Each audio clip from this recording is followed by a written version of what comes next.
Welcome to Love and Friendship. Friendship, right. Love and Friendship. Love and friendship for sure. I met this man, Yes. Stan Edelson, Yes. I don't know if you remember, 1974. Wow. I'm Michael Koran, I'm your host for Love and Friendship, and this Stan Edelson, my guest, has been teaching drama for over 50 years. Yes, that's for at least 50 years. I met you Right. in 1974 Right. when you were the director of the Caravan Theater. One of the directors. One of the directors. And I auditioned by presenting one of the speeches in Samson Agonistes. Oh, really? I was Samson. Oh, wow. And it had a line in it like, he was blind, and he was saying, dark, dark, dark, irrecoverably dark. Very good. And you let me, you liked it, but you didn't choose me for the theater. No. Not yet. Not yet, maybe now. Yeah, maybe now. So I am going to be presenting at 113 College Avenue in Somerville the Tuesday before Mother's Day. I think it's the 7th of May at 8. A presentation I've done before called It's Never Too Late to Have a Loving Mother. And Stan, finally, after 50 years, is going to be directing me. Yes. 26, Right. 36, 45 years Right. since we met. That's right. Now, that's great, because you are a fantastic person. I've known you, as you said, for, I don't know, what, 74? 45 years. 45 years. And if you want to, you can look at those are the people who love you in the audience. Right. But I want to say that you are an unusual person because you're very expressive and also very intelligent.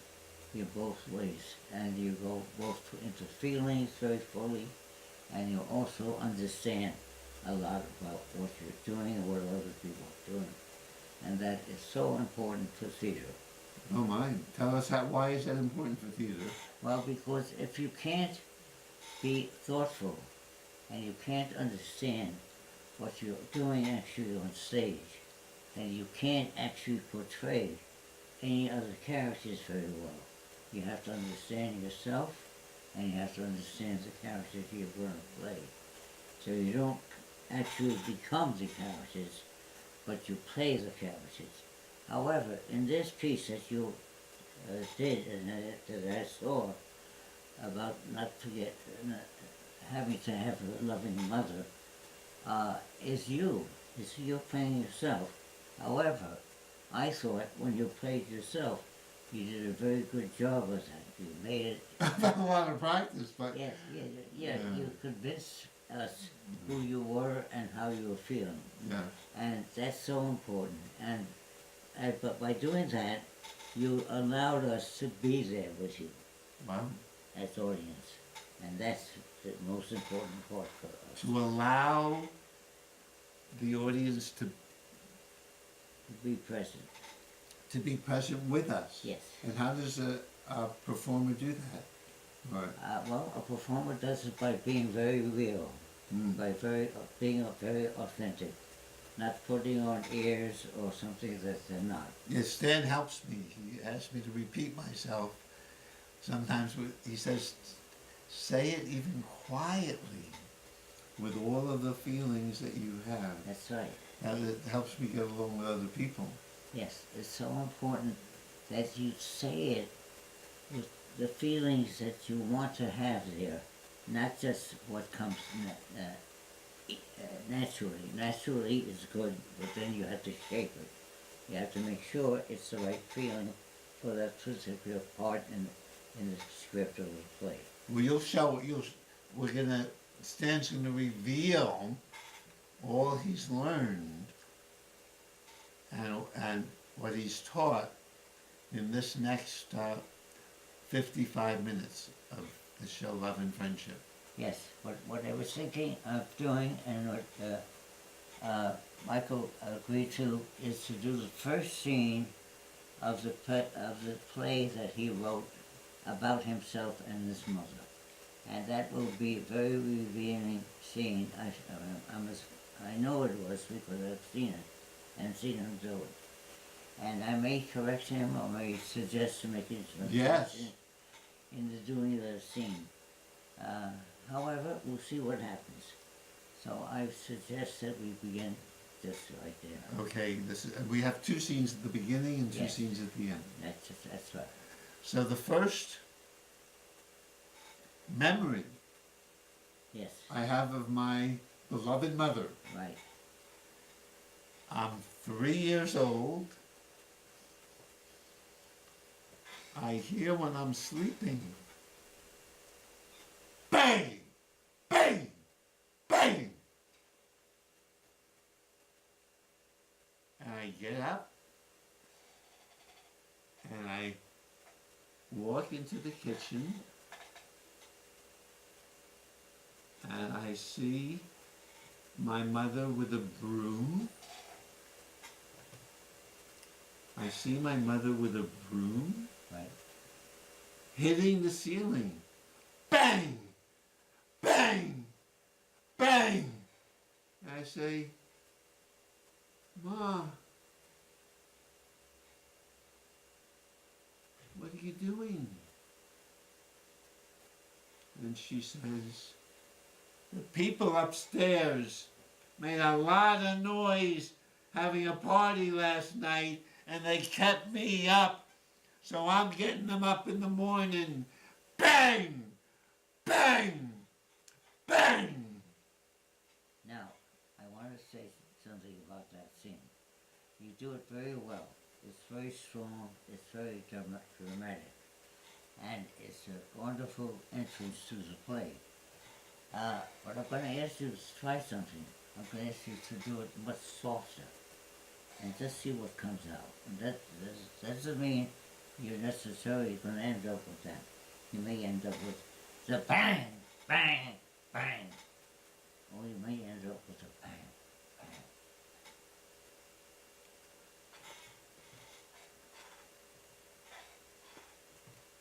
Thank you. So, it's my first memory of my mother. I'm 3 years old. I'm sleeping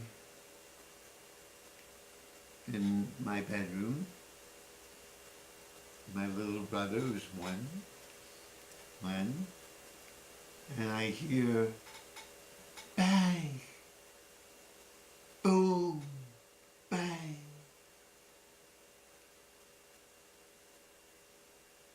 And I get up out of bed and I walk to the kitchen where I hear the sound. And I see my mother with a broom handle in her hand. And she's bang, bang, And then a loud bang. bang. That's it. And I say, Mom, what are you doing? And she looks at me and she says, the people upstairs made a lot of noise at a party last night and they woke me up. So I'm waking them up in the morning. Right. Bang, bang, bang. Good. The reason for that is there was a climatic moment, and that you came to it. The first bang was softer, the second bang was a little bit louder, and the third bang was the climax. I understand. Yes. You're teaching me a lot about theater. Yes. It makes it much more interesting when there's some surprise at how it works. And then you had a line after that. Well, I have taught this story Yes. in my writing class. Right. When I ask people to also share with me their first memory. Right. And when I share this story with them, Right. I tell them when I started teaching writing, a little bit after when I met Yes. you in the 1970s, Yes. I tell the story and I want people to feel sorry for me. Of course. Yes, that's a hard mother to have. But lately, with the women's liberation movement Right. spreading throughout the world, Right. when I tell this story, some students might feel, right on, Evelyn. Oh, right. Good going. Yes. Sock it to them. Yeah. Because they would like to hear a woman be in charge. Yeah. And very much making it happen, making the anger apparent, not holding it back. Yeah. And so that's a valuable thing that you did, that you paid attention not only to the drama of it, but also to the world outside and how it's feeling today. And it still works dramatically, Mm-hmm. so it's not a problem. Even telling the story after, or the Yes. thoughts about it Yes, after. that's right. Now, what happened there, for example? Well, this is thanks to my beloved father, Right. Charles Koran. Mm. He tells me when he's visiting at the University of... he tells me when we're walking by the Atlantic Ocean in Brooklyn. And I'm about 50 years old at the time. Oh, And he's in his 70s. wow. And he says, Mike, let me tell you why you're such a stubborn person. I finally figured it out. Yes. When you were young, a baby, we read, your mother and I, that in order not to spoil you, Yes. we had to feed you at the end of every 4 hours and not before. So you would learn about the world. If there's a structure in the world, you have to learn to get along Right. in the world. This was by a psychologist named Watson, Right. Mike. So we, your mother and I, no matter how much you cried, we would feed you. We weren't alone. Yes. Many parents were following. This is 1941. Right. Dr. Watson is a behaviorist, Mm-hmm. trains rats, Mm-hmm. cats, little children. Mm-hmm. So we feed you at the end of every 4 hours, Right. no matter how much you cry. And I'm trying to remember that, and I feel after he tells me this, Yes. thanks you, Dad, crying myself blue. It feels, even though I'm an adult. Mm-hmm. And then Dad says, and at the end of the 4th hour, we want to put some food down your throat. Right. And you, Mikey, refuse. Mm-hmm. And so I don't want you to die. I hold you down. And Mom pours the food down your throat. And I think you try not to eat it. And I think that's why you've been stubborn, Mike, your whole life. Right. And Michael, do you think that's true? I know for much of my life, especially when I went away from home to the University of Chicago, I had trouble digesting food. Wow. I were playing basketball, Right. my roommates and I, Right. in a tournament.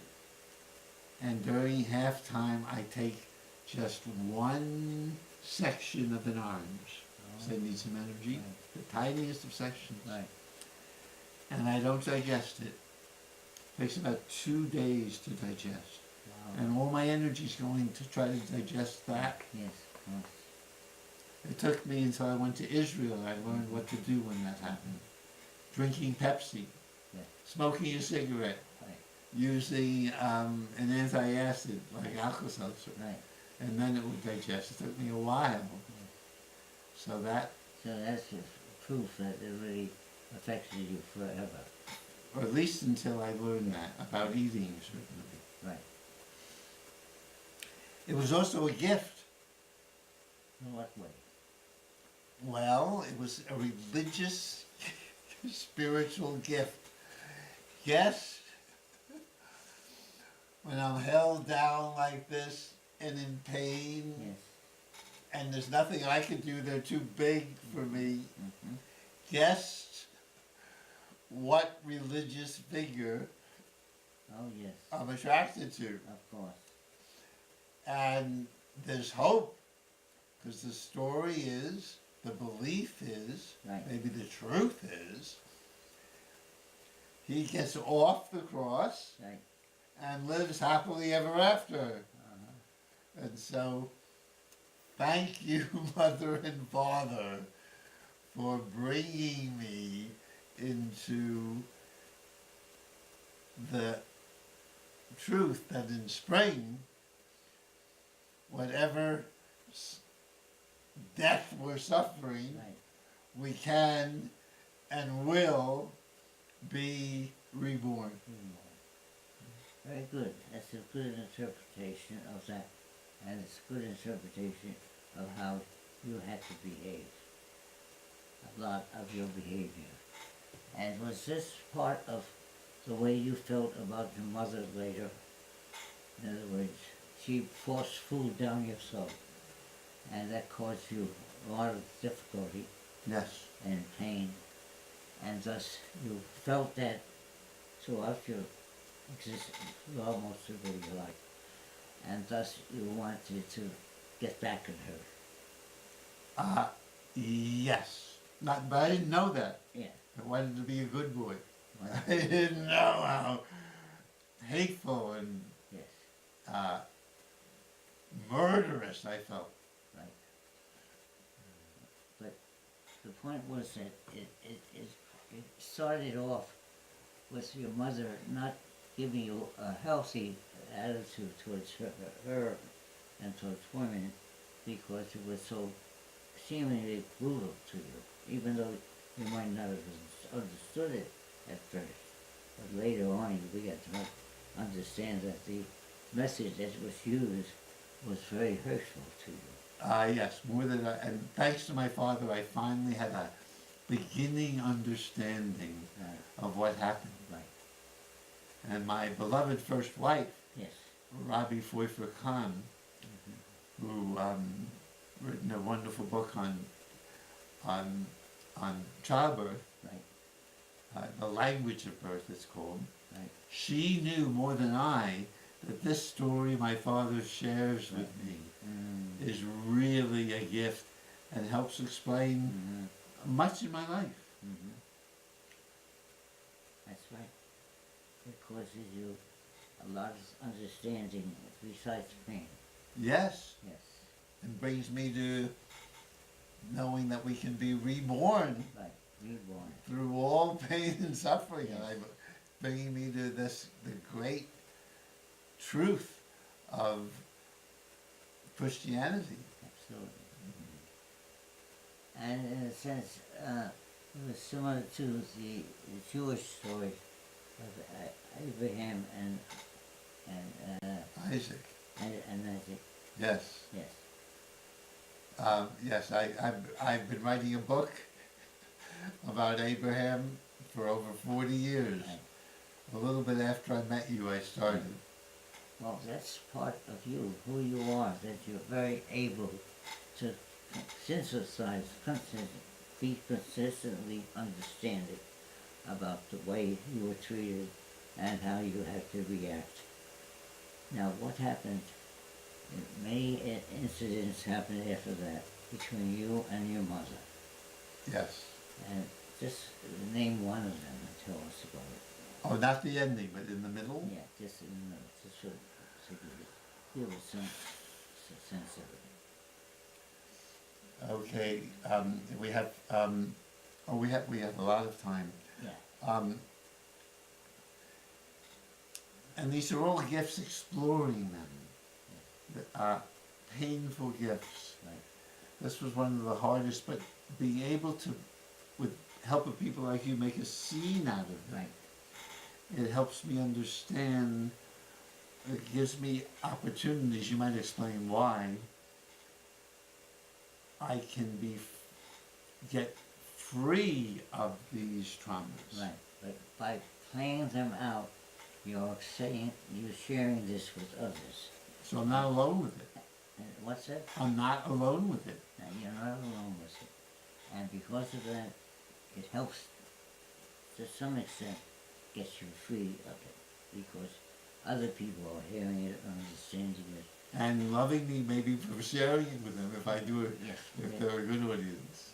by sharing him with them who may have similar Yes. experiences. And one person who saw my show said it helps him understand in a new way his relationship with his mother. That's right. Well, so I'm about, I think 10 years old. Okay.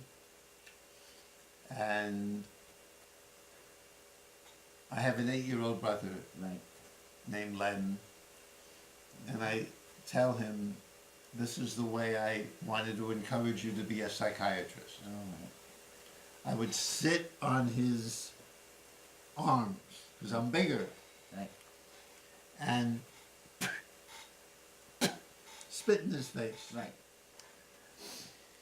So, when my father comes home, a fireman, my mother, Yes.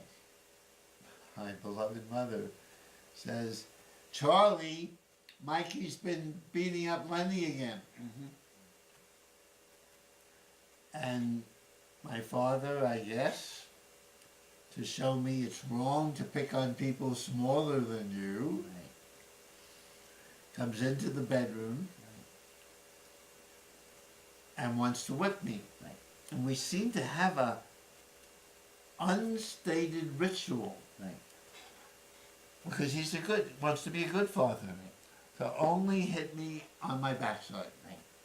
And so I would know that and put my arms around the bedpost, and he would take a long time because I'm smaller than him, but he could finally get me on the bed. Yes. And go whack, whack, whack. And it didn't hurt that much, but I feel very humiliated.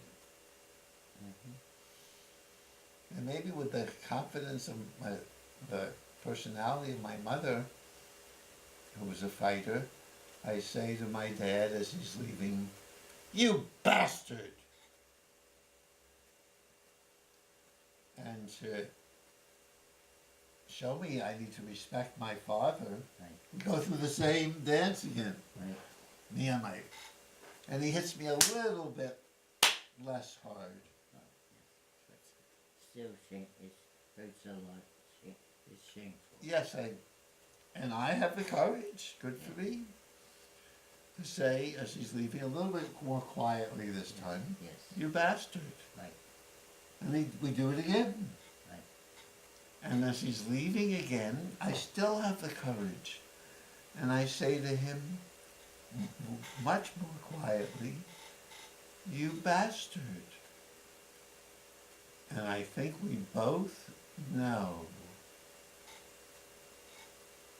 that he heard me Yes. and he's pretending not to hear me. That's And he walks out. right. Now, I want to say something about this, Papa, Yes. that it's important for me to support you, to support your way of thinking and feeling, even though I may or may not agree with it, but to give you the situation or answer that you can go ahead and express yourself fully, and that's what you're doing right now. You're being a very expressive person about what happened, and that helps everyone, including you, to be a good actor. So I appreciate the way you're saying this and doing this. Now, what happened after that? Okay, well, let me respond to just what you said first, if I could. So it's tricky now. You're teaching me this. Stan kept asking me, is this therapy or is this theater? That's right. Great question. Right. And one, I don't know. Right. But I'm sharing it with other people. It Yes. seems important to Yes. me. But I'm not sharing it in a group. I could say her name, Debbie Block.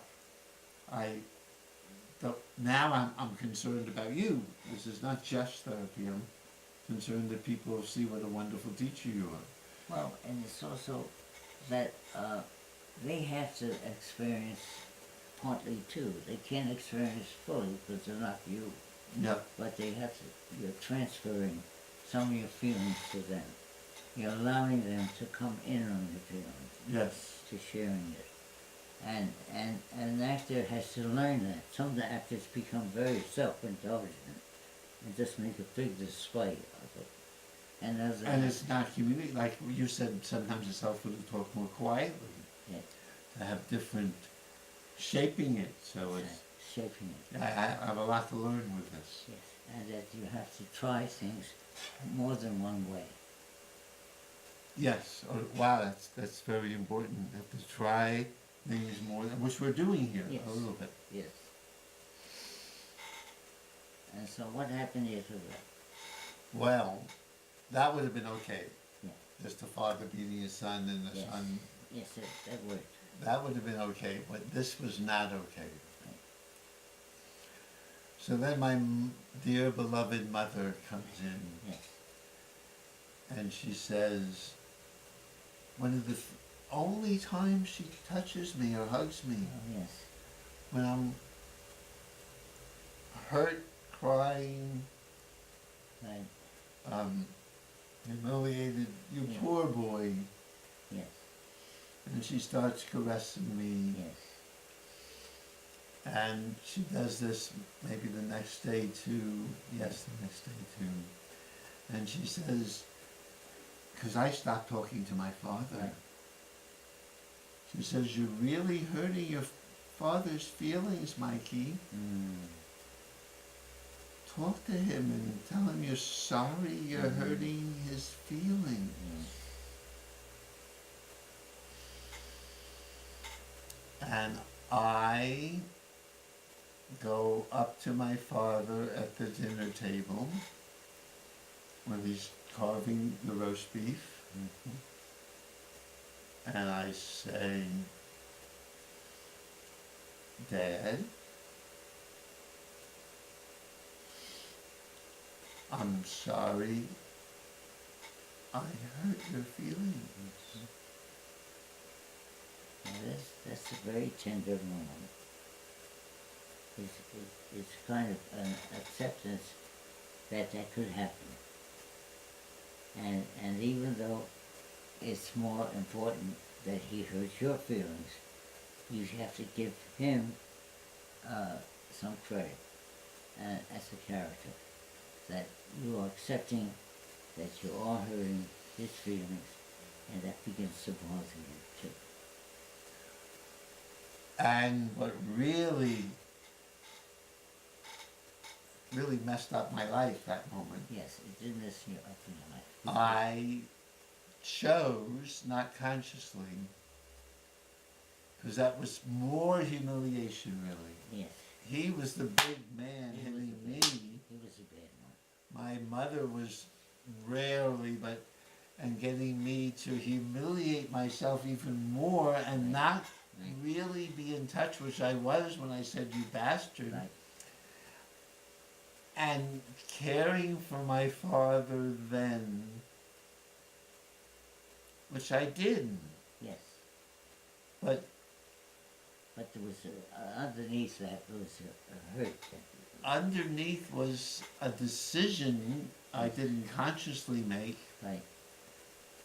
that it's too painful to have compassion for my father or for anyone. Right.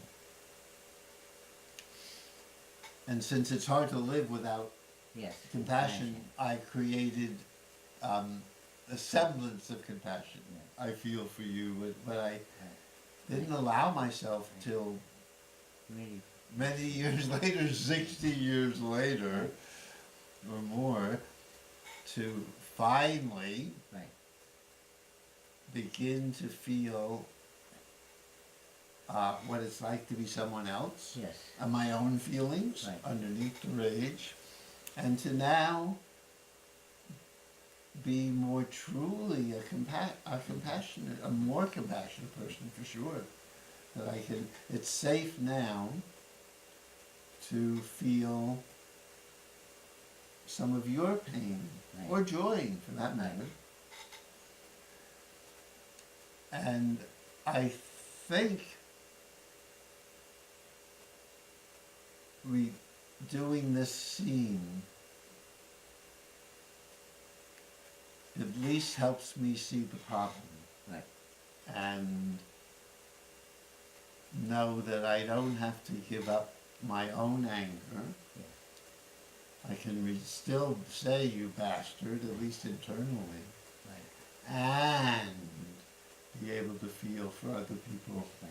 without stuffing my anger down. Yes. That's it. And being a good boy. I'm sorry I hurt you. And again, by the way, because it's theater, you can do this. You can put yourself at a little bit of a distance and see what you're really doing to yourself. And that's very good. Now, most theater doesn't have commentary like I'm doing now. Yeah. They just have the scenes. Yes. And if I just did the scene, you wouldn't understand about No. how I have to struggle to have compassion, or when I commented on Yeah. this bringing me to believe in death and rebirth. Reverse. I think the commentary that you're giving is very helpful. Wow. So it's a different kind of theater. It's a very It different kind of theater. is a different kind of theater because often a director will say, don't comment on your character. Right. But in this situation, it is appropriate to comment on your character because that's part of the dramatic understanding that you come to about your character and about you. That you have made the ability to be both a helpful thing, health-wise, mentally wise, and still keeping it a drama. What I'm saying is that you're allowing some therapy in it, and you're also allowing theater to still be the dominant element. Because characters comment on their own lives. Yes, I mean, when Hamlet is saying to be or not to be, that's right. he's talking about his own life. That's right. Okay, Yes. so you wanted me to, is this the time you wanted me to do the two last Yes. scenes? Yes. The idea here, because of time mainly, that we want to give people a large picture of what this play is about, and to show what happens at the ending is very important to make people understand what you were getting at. And maybe help me understand. I mean, one of my purposes was to reveal what a wonderful director, a unique director, Stan is. Well, I'd like to very much to have the actor and understand intelligently what they're doing, not just blindly follow the script. They have to understand the script, understand what's happening around the script. In other words, everything involving the script is important. Oh, so you're perfect for me for this. Okay, with that as an introduction, we have still another 25 minutes. Okay, good. Okay, so we're doing the last two scenes of It's Never Too Late to Have a Loving Mother, and I hope this is true for all of us, including Mother Earth. Right. So, when my mother is dying, hi Evelyn, when you're dying, Mom, and you died many times, I and your sons fly down to Sarasota again and again, and you have my mother has 9 lives. Mom, you have pneumonia, the doctors think you're dying, but you recover. You're 83 years old, you recover. You eventually let us put you in assisted living when your neighbor finds you on the floor in the kitchen, and finally you agree. When you're living in assisted living and going to the pool, you're walking so slowly toward the pool, and I hear the neighbor say, she's gonna fall. And eventually you do fall in your kitchen. So I'm visiting you in assisted living. And Now in Saratoga. in Sarasota, yes. And you are dying now. But I don't know when. I've been down many times and you've survived. So I'm planning again to visit and go back to Boston. And I'm kneeling by your bedside. I hope you remember. It's 5 in the morning. My flight is leaving soon. I don't have the courage, which I would do now, to hug her and even lie with her. I don't have that courage. It's more not touching. I'm on my knees and I can feel our aura energy, our body energy from afar, and it's safe then, so we're not touching. And I can feel the love between us. Especially you're sleeping, you're quiet. And you wake up at 5 and you open your eyes and you look me in the eyes. You say, you almost missed Michael. You almost missed Michael.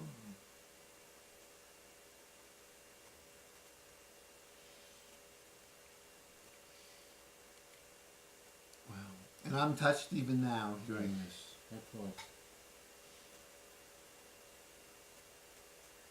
It was a funny expression, the you. She's probably talking to herself. Yes. But it's really true because, in part because of our relationship, Mom, I really almost missed Michael. Right. I had so much pain still and rage, as well as a desire to love, to in some ways hide from that, but it was true, the desire, that I did almost miss Michael. Right. I mean, I remember after you die, I watch us on television, because my mother was on the show too. Right. we did a show called How to Grow Older Laughing. Oh, good. Uh-huh. And I watched the show after you died and show it to the people coming to the gathering after. And I realized after you're dead, oh my, now it's safer. I can begin to take you in, not just be a good boy and be That's helpful. Just begin. So this last scene I'm going to share with you is how I begin to find Michael. And it's an imagined scene. I imagine you're here now, Mom, because there's a Jewish belief, if you remember someone well, which we will remember you well, this TV show will help, and maybe me too, I'm getting closer to dying. The good memories help the departed rise toward heaven. Good. And you, and so I feel your presence here, Mom. And I remember when we really did this, Stan. We visit a group called something like Incest Anonymous. Right. It had another name, I don't, but that's what it was about. Yes. Sexual Abuse Anonymous, maybe. And they choose me to tell the story. Yes. And some man walks out and says, hey, you're not supposed to choose a newcomer. Yes. And as with our whole life, my mom is with me Yes. at Incest Anonymous. Yes. And I tell this story, truth, event. I'm 15 years old. Right. I'm in the bathroom. You, dear mother, there's no doors in our room that you won't open, our home that you won't open. You open the bathroom door? You look at me urinating? Yes. And you say, I wish your father would amaze me as much as you did, or you do. And then you leave. I tell a friend of mine who had a even more brutal upbringing with her father, and she says, that's enough for there to be abuse in your life, let alone the other things. Right. So I'm telling this story at Incest Anonymous. Right. to people with my mother there. Right. And we walk out, we're both in a little shock. And you say to me, Mom, did that really happen? Because people forget these things. And I said, oh, yes, it did. Oh, yes, it did. And now I can imagine you, dear mother, beloved mother, listening to this memory of you. And you say, oh, good.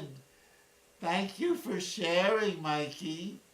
We're healing together. We're just like in drama. Right. We're sharing our feelings. We're here healing together. Right. And I'm getting my feelings out now. It's safe in theater.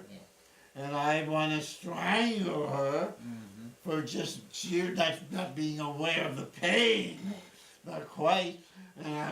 So your ghost, dear mother, I am finally, with my fury, I can strangle you safely. It's theater now. You're a ghost.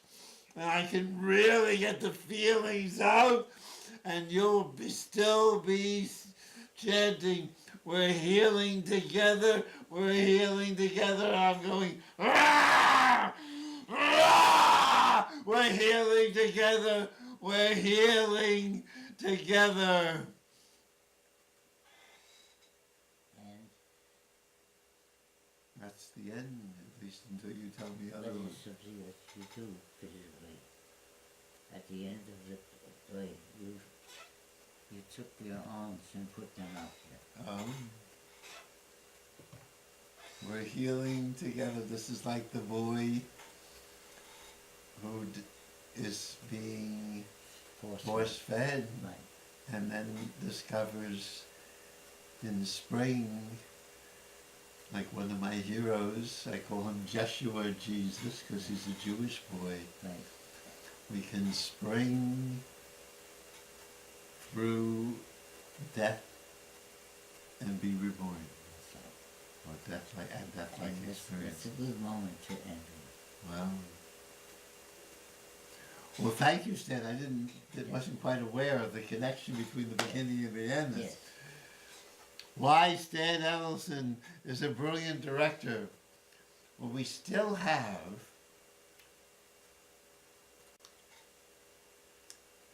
8 minutes, Okay. but it feels complete to Sure. me now.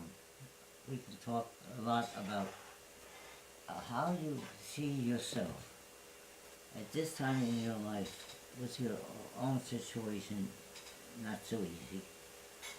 How do you experience your life and how can you make that still worthwhile experience? Your life being a worthwhile experience and sharing that. I'd almost love to have a show asking you that, Yeah. because you've lived even more than I. You're 87 now? 89! Yeah. My, I hope I can make it as vital as you. I feel with friends like you, Yes. dear friends, much more honest. When I grow up, I'm going to be as honest as you. You are grown up. I am grown up, thank you. I'm being baptized. Stan has just decided I am grown up, so I feel in this year, with the help of so many friends and departed people like Joshua Jesus, Yeah. my mother and father, Yes. my mother in this, her love, to be able to feel it now. Right. Now I can take it in, it's safe after going through this play again. Yeah. That's right. So I finally can, I'll give you an example. One of my former woman friends, Mm-hmm. Barbara Ann Michaels, who's a great clown. She might be doing a clowning show here in the fall Right. on TV for us. Wrote me a letter, Yes. an email, saying thank you so much for remembering my clowning and wanting to share it with people here and on YouTube. I'm so touched by that, Michael. Right. And I read it, it's an email. Mm-hmm. And then I realized finally I'm learning this with the help of people like you. I didn't really take it in. Right. And I go and read it again. Thank you, Michael, for remembering. And then it gets into my heart. Yes. So I'm finally learning. Yes. You're transferring a difficult life into a loving life. Yes. And hopefully it'll be, with all that energy, it'll be tough love, That's right. among other kinds of love. But it can be a strong and hopefully powerful Yes. love. Yeah.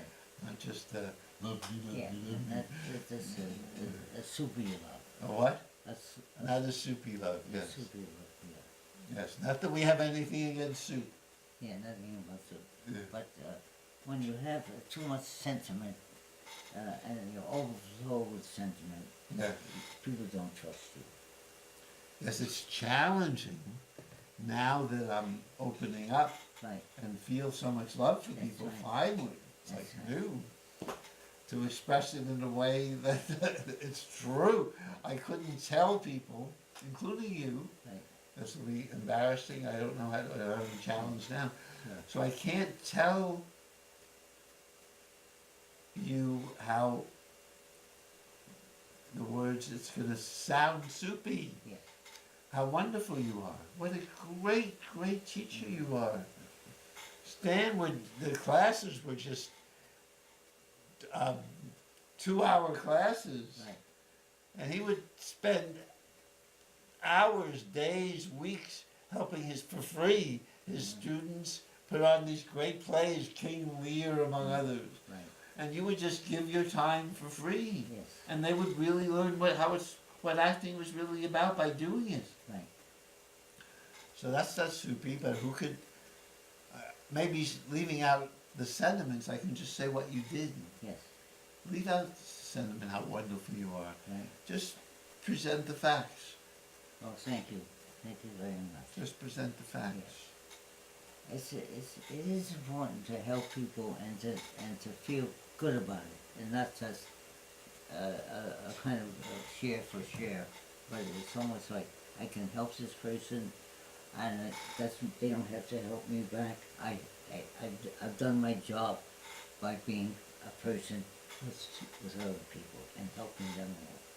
So we have only 2.5 minutes, how do you, since you've spent your life doing this, Yes. and at 89, Right. how do you feel about that you've dedicated so much of your life to among other people, your students?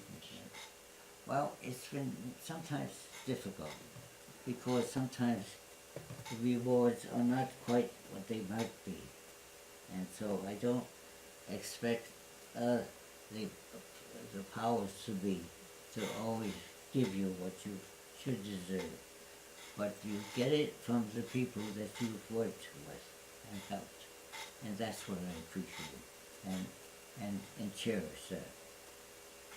That's all that matters.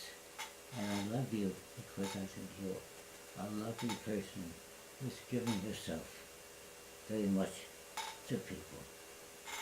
Learning to. Very true. Someone said the first 5 years of teaching at the Cambridge Center, I had one message. Love me! And fortunately the students did enough, so I don't need that. Yes. I don't think anymore. I have found it Yes, from them and in myself. that's it. But I needed to get it first. Yes. From people like you. Yes. Help. I hope we're not I hope we haven't turned you off. I hope this isn't too soupy, but soup is good. I learned to make black beans and keep the water in the black beans to make soup. I wasn't worried about it being soupy. Yes. It was genuine. Oh, Honest. okay, well, you can have the final word. There's 45 seconds to say goodbye to our audience if you like. I'm glad that people watch this and appreciated it, and hopefully other people will do the same. Will be wanting to be in front of the camera and showing themselves, showing others who they are and how they feel about it and what they've learned about life. It's so important at my age, 89, to really know what life was about for me. Not just to live it and forget about it. You have to know it and then be it. And that's the answer. An answer that I give to you. Wow, what a great way to end.